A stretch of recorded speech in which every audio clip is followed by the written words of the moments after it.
रंग कोऱ्या कागदाचा, निळ्या शाईचा, मखमली पडद्याचा, काय वर्णावा काव्य प्रतिभेचा थाट, आमचा कवी बघतोय श्रोत्यांची वाट.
श्रोते मिळाले कवी धन्य झाला रे. श्रोते मिळाले कवी धन्य झाला रे. नमस्कार माझा रसिका तुला रे.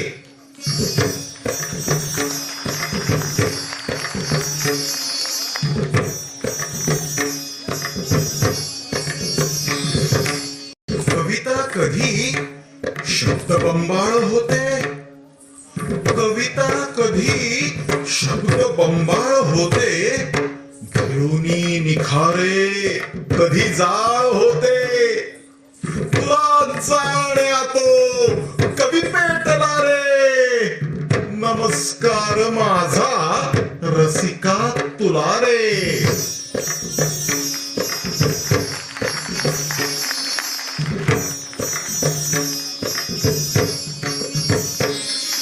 मिळालाच श्रोता कवी जिवंत होतो. मिळालाच श्रोता कवी जिवंत होतो. सोसतो का बाळंत होतो. पळा रे पाहतो कवी प्रसवला रे. नमस्कार माझा रसिका तुला रे.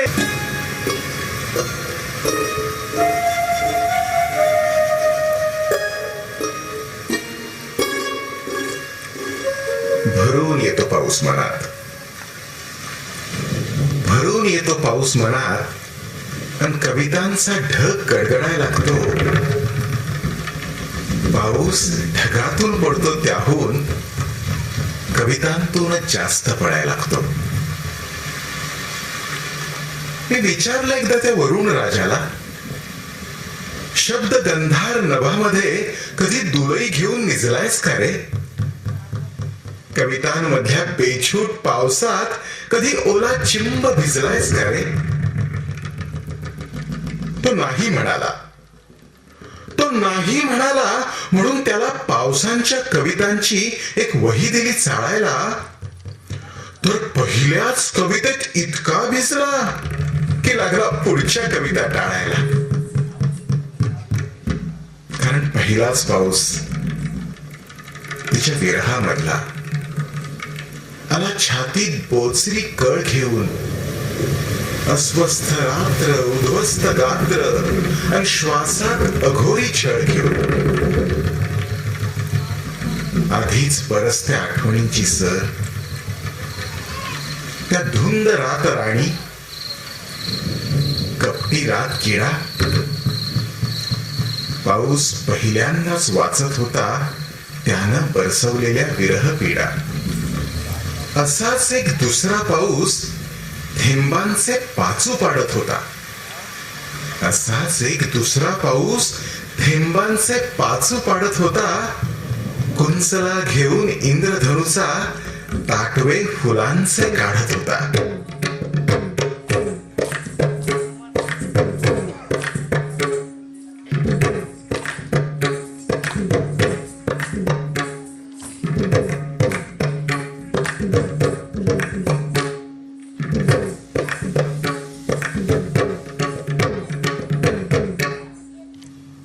पाऊस पागल होता ओल्या मातीच्या गंधाचा. एक पाऊस पागल होता ओल्या मातीच्या गंधाचा. एक पाऊस शायर होता तलवार मुक्त छंदाचा.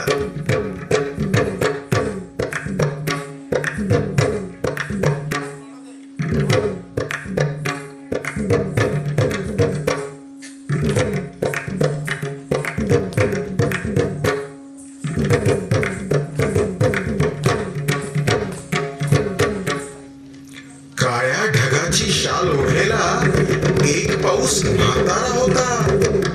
काळ्या ढगाची शाल ओढलेला एक पाऊस म्हातारा होता. एक पाऊस पिसाटलेला उन्मत्त वादळवारा होता.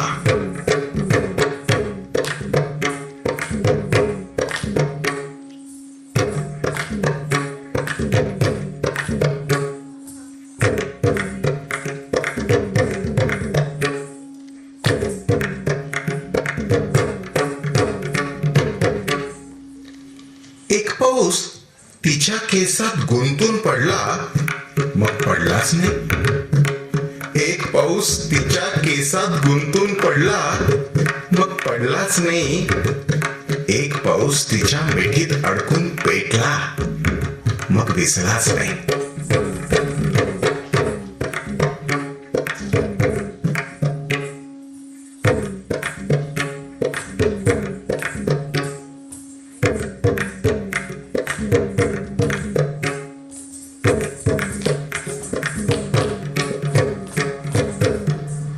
वरुण राजाच्या भेटीनंतर धरणी पांघरते हिरवी शाल आणि प्रियकराच्या भेटीनंतर प्रेयसीचे होतात गुलाबी गाल.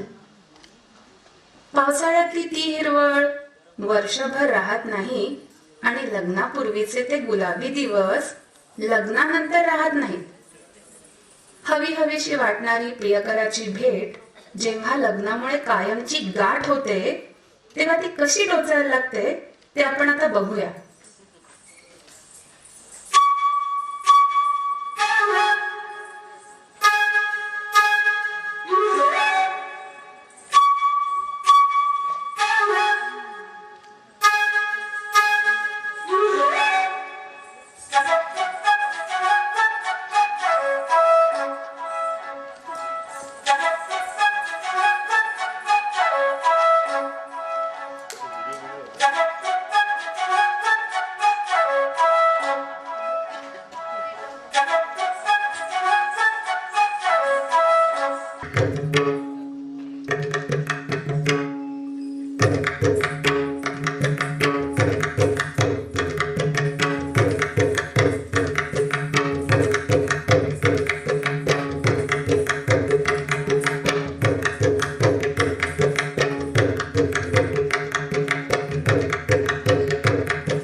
प्रेमाचा असतो रंग गुलाबी, लग्नामुळे तो होतो हिरवा, पिवळा आणि लाल. काय वर्णावे बापुड्या जीवांचे हाल. असो रसिक हो, आपल्या या कोलाजकारीसाठी कवितांच्या रूपाने जे अनेक रंगी भावनांचे तुकडे हाती येत आहेत ते मी आपल्या कॅनव्हासवर चिकटवते. पहिला तुकडा होता कोऱ्या कागदाचा, निळ्या शाईचा आणि मखमली पडद्याचा. दुसरा होता अवथंबलेल्या नभाचा आणि हिरवाईचा. तिसरा होता थोडा गुलाबी, मग झाला हिरवा, पिवळा, लाल. चौथा तुकडा वेगळाच आलाय हाती. काय सांगू रंग याचा. कोळ्याच्या जाळ्याचा काळा करडा, पालीचा पांढरा करडा की रक्ताचा लाल. नाही हा रंग सुखाचा, हा तर रंग भीतीचा.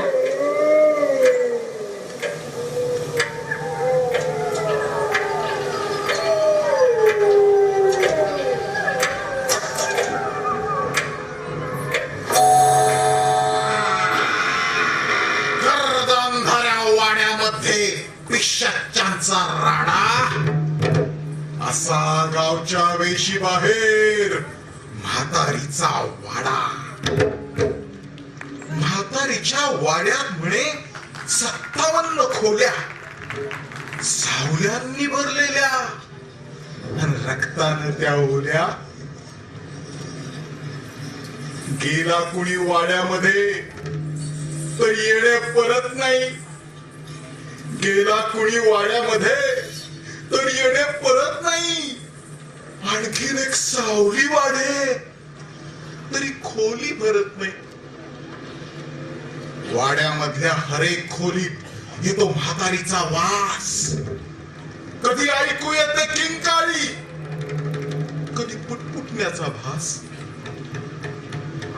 आमोशेच्या रात्री इथं कुणी बारडत असत. वाड्यामागचं झाड वडाचं दात विचकून हसत.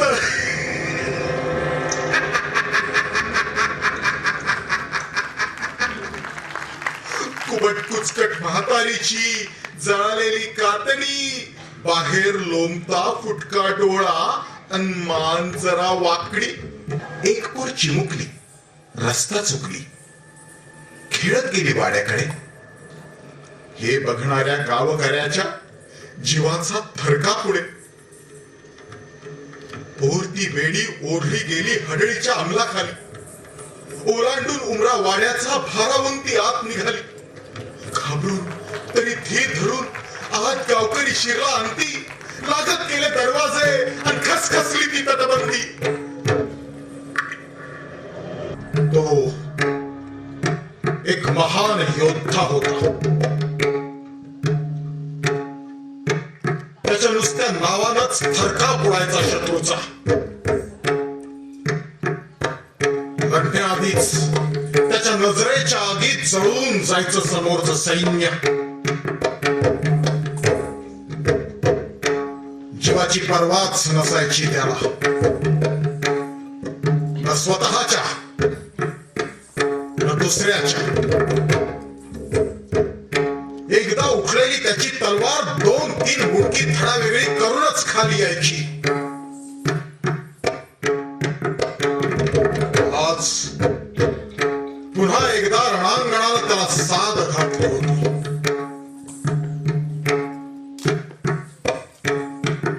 क्षणाचाही विलंब न करता त्यानं शस्त्र उचलली आणि तो निघाला. आज पुन्हा एकदा तो जिंकला होता. जिंकला होता दोन्ही युद्ध. एक शत्रू बरोबरचा मातीतला आणि दुसरं स्वतः बरोबरचा छातीतला. त्यांनी एक क्षण अडलंही होतं त्याचं पाऊल दारात, पण एकच क्षण. त्यानंतर तो पुन्हा निग्रही झाला होता. त्याला ठाऊक होतं की आज जर एक मुलगा, एक बाप, एक नवरा जिंकला तर एक योद्धा रणांगणावर लढण्याआधीच हरेल. माती जपण्यासाठी त्याला मातीशी बेईमानी करणं शक्यच नव्हतं. तो रणांगणावर गेला.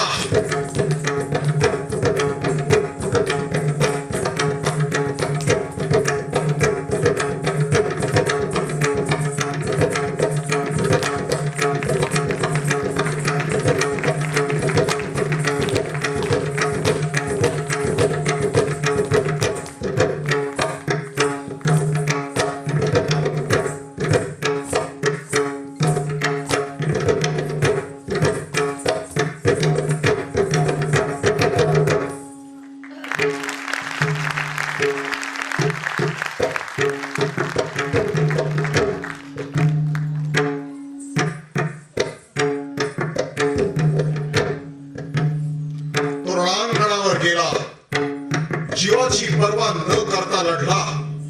कारण जसं त्याला घरी थांबण्याचा पर्याय नव्हता, तसं रणांगणावर मरण्याचाही अधिकार नव्हता. तो लढला आणि जिंकला. जिंकला दोन्ही युद्ध. बेलाशक तो एक महान योद्धा होता.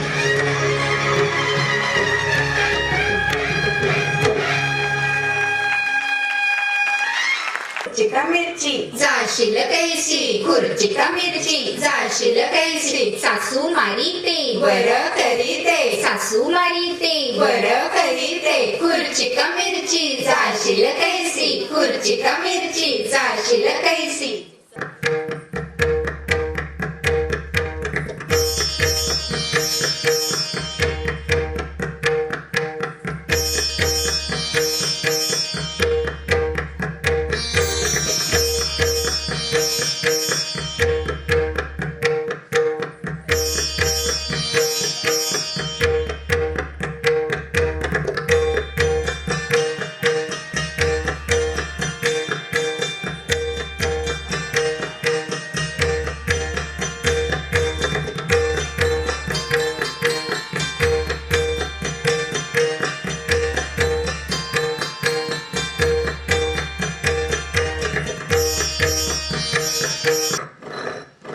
काही राहिलंय का बघ. हो, माझं अस्तित्व राहिलंय, माझं आयुष्य राहिलंय. अगं मग घे ना ते. आणि फक्त हेच आयुष्य नाही तर पुढच्या 7 जन्माचं आयुष्य असेल त्यात, ते पण घे. वा, छान. लाव हा हे कुंकू आता कपाळाला.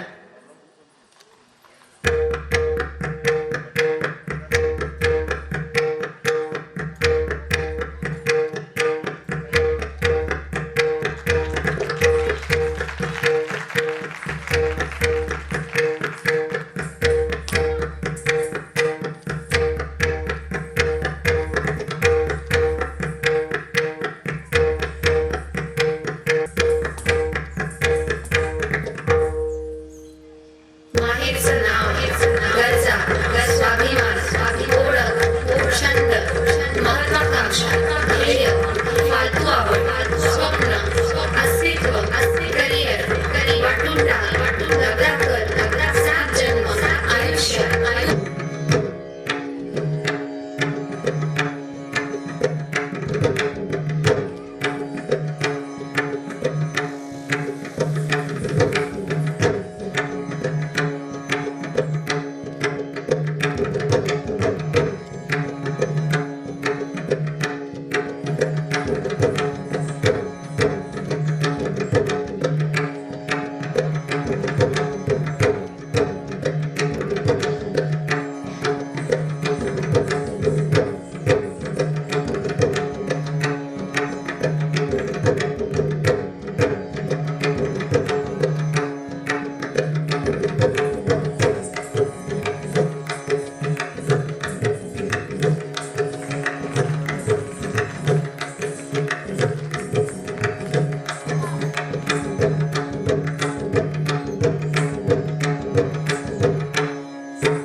जे अंतरात तेच चराचरात आहे. देव मंदिर व देह मंदिर प्रवास बाहेरून आत आहे.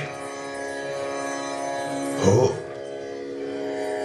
देहाचंही मंदिरच की ते. तोच आकार, तीच रचना, तोच उद्देश्य, तीच योजना, तोच मार्ग अन तोच निवारा. प्रवास बाहेरून आत सारा.